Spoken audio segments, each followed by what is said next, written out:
I never thought secrets could destroy something that looked so perfect. For years, I believed Emily and I were untouchable. We had a rhythm, quiet mornings with coffee, long drives with the windows down, laughter over stupid jokes. Everyone around us said we were the ideal couple, and maybe that's why I ignored the little cracks. It started one night when I came home early from work. The apartment was dark except for the faint glow of Emily's laptop. She didn't hear me walk in. She was sitting on the couch, headphones in, typing furiously. Her face was lit only by the screen, and I saw something strange, panic, maybe even fear, in her eyes. When she noticed me, she slammed the laptop shut so quickly it almost startled me. "You're home early," she said, her voice a little too high-pitched, her smile too forced. I laughed it off at first. Maybe she was working on a surprise for me. Maybe she was watching something embarrassing. But something inside me shifted. That single moment refused to leave my head. Over the next week, her habits changed. She guarded her phone like it contained nuclear codes.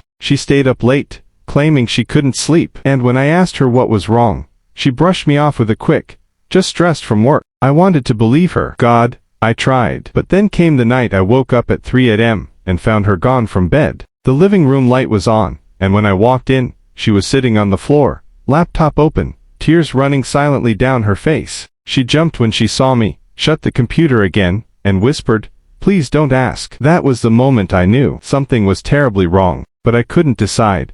What hurt more, the idea that she was hiding something from me, or that she didn't trust me enough to let me in?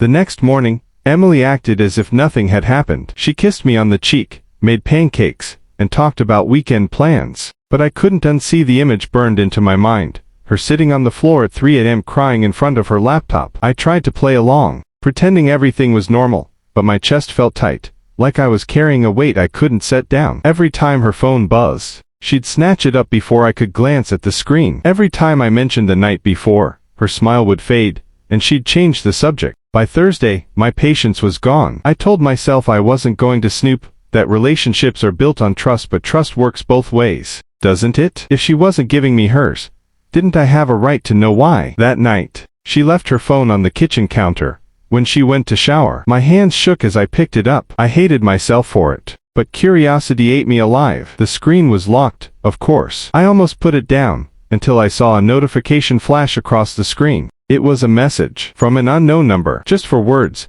"You can't hide forever." My stomach dropped. This wasn't flirting. This wasn't some secret romance. It was something darker. Emily came out of the bathroom, hair damp, wearing that oversized sweatshirt she loved. And when she saw me standing there with her phone in my hand, her face went pale. "You went through my phone?" she asked quietly. I didn't even know what to say. I just held up the screen, showing her the message. Her lips trembled, but she didn't deny it. She didn't explain. She just whispered one sentence.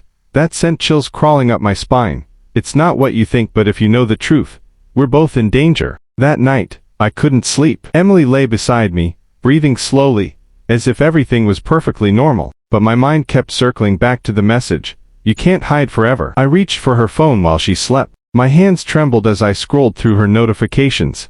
Nothing unusual. No mysterious numbers, no threatening texts. It was almost like the message had vanished. But I knew what I had seen. The next morning, Emily avoided my eyes. She moved around the apartment with forced calmness, her voice steady, but her hands gave her away. They shook as she poured coffee. When I asked about the message again, she froze for just a second too long before answering. "Some things are better left in the past," she said quietly. That single sentence felt like a dagger. What past? What was she hiding from me? Later that day, while she was in the shower, her phone lit up again. My heart pounded as I read the new text. "He doesn't know yet, does he?" My stomach dropped. My chest tightened as if the walls around me were closing in. Emily was hiding something dangerous, something connected to whoever kept sending those messages. And now, I realized, I wasn't just an observer, I was already a part of it. When Emily stepped out of the bathroom, her hair damp and her eyes tired, she saw me holding her phone. For the first time, I saw fear in her face.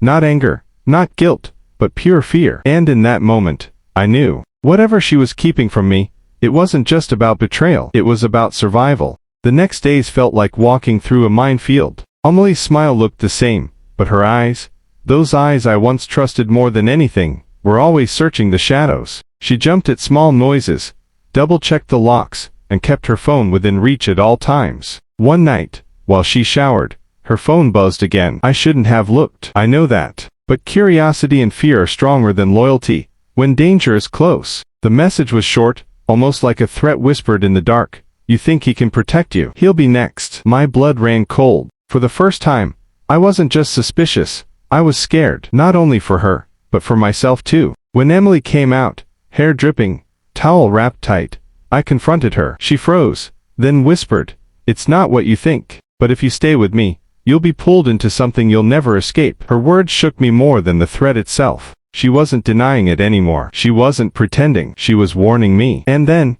just before midnight, we heard it. Knocks on the door. Slow. Deliberate. 3 times. Amelie's face turned pale. She grabbed my arm and whispered with trembling lips, "Don't open it. Whatever happens, don't." The pounding on the door grew louder, more insistent, until it echoed through every corner of the apartment. My chest tightened as Emily grabbed my arm, her nails digging into my skin. Her voice trembled. "Don't open it, no matter what." The knock stopped. Silence. A silence so heavy, it pressed against my ears. Then, 3 slow taps, deliberate, almost playful. Whoever, or whatever, was out there wanted us to know they weren't leaving. Amelie's phone buzzed again. I looked down. A message lit up the screen. "Time's up. He knows."